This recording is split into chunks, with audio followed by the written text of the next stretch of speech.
ఇకపైన మీరు ఏదైనా కంపెనీలో జస్ట్ 1 year పనిచేస్తే చాలు మీరు గ్రాట్యుటీ పొందడానికి అయితే ఎలిజిబుల్. గవర్నమెంట్ ఆఫ్ ఇండియా తీసుకొచ్చిన న్యూ లేబర్ కోడ్స్ ఇవి ఎంప్లాయీస్ కి అయితే చాలా బెనిఫిట్స్ ఇవ్వబోతున్నాయి. వీటి గురించి షేర్ చేస్తా. ప్రతి ఒక్క ఎంప్లాయ్ కి ఇన్ఫర్మేషన్ రీచ్ అయ్యేలా షేర్ చేసేస్తూ మన మనీ పర్ స్పేస్ అయితే ఫాలో అయిపోండి. గవర్నమెంట్ ఆఫ్ ఇండియా ఈ November 21st నుంచి తీసుకొచ్చినటువంటి ఈ లేబర్ కోడ్స్ ప్రకారం ఇకపైన ఆర్గనైజ్డ్ సెక్టర్ లో కావచ్చు, అన్ఆర్గనైజ్డ్ సెక్టర్ లో కావచ్చు, మినిమం వేజెస్ అయితే పే చేయవలసి ఉంటుంది. గవర్నమెంట్ ఆఫ్ ఇండియా ఫిక్స్ చేసిన మినిమం వేజెస్.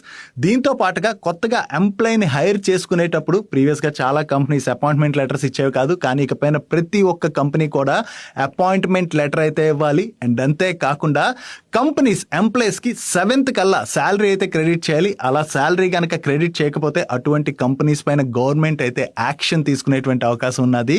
వీటితో పాటుగా ప్రీవియస్ గా మీరు గ్రాట్యుటీ పొందాలంటే ఒక కంపెనీతోని 5 years అసోసియేట్ అయ్యి వర్క్ చేయవలసి వచ్చేది. కానీ ఇప్పుడు just 1 year fixed term employee కింద ఉంటే చాలు మీరు గ్రాట్యుటీ పొందడానికి అయితే ఎలిజిబుల్.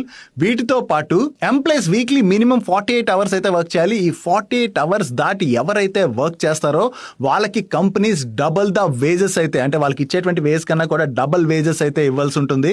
అండ్ అంతేకాకుండా ఏదైనా కంపెనీలో 40 years పైబడినటువంటి ఎంప్లాయీస్ ఎవరైతే ఉంటారో వాళ్ళందరికీ కూడా యాన్యువల్లీ ఫ్రీ హెల్త్ చెకప్స్ కూడా ప్రొవైడ్ చేయాలి. వీటితో పాటు ఉమెన్స్ కోసం కూడా కొన్ని కొత్త బెనిఫిట్స్ తీసుకొచ్చారు. కొన్ని సెక్టర్స్ లో ఉమెన్స్ కి నైట్ షిఫ్ట్స్ ఉండేవి కాదు కదా, కానీ ఇక పైన నైట్ షిఫ్ట్స్ ని కూడా అలో చేస్తున్నారు. వీటితో పాటు మెన్ తో సమానంగా ఉమెన్స్ కి కూడా శాలరీ పే చేయాలని చెప్పి కొత్త లేబర్ లాస్ అయితే చెప్తున్నాయి. అండ్ అంతేకాకుండా గిగ్ వర్కర్స్ అంటే స్విగ్గీ అండ్ జొమాటోలో వర్క్ చేసేటువంటి డెలివరీ బాయ్స్ ఉంటారు కదా, ఈ డెలివరీ బాయ్స్ కోసం పిఎఫ్, ఇన్సూరెన్స్, ఈఎస్ఐసి తో పాటు అదర్ సోషల్ సెక్యూరిటీ బెనిఫిట్స్ కూడా ప్రొవైడ్ చేయాలని చెప్పి గవర్నమెంట్ కొత్త రూల్ తీసుకొచ్చింది. సో ప్రతి ఒక్క ఎంప్లాయ్కి ఇన్ఫర్మేషన్ హెల్ప్ఫుల్ అవుతుంది కాబట్టి అందరికీ రీచ్ అయ్యేలా షేర్ చేసేస్తూ మన వీడియోని లైక్ చేసేయండి.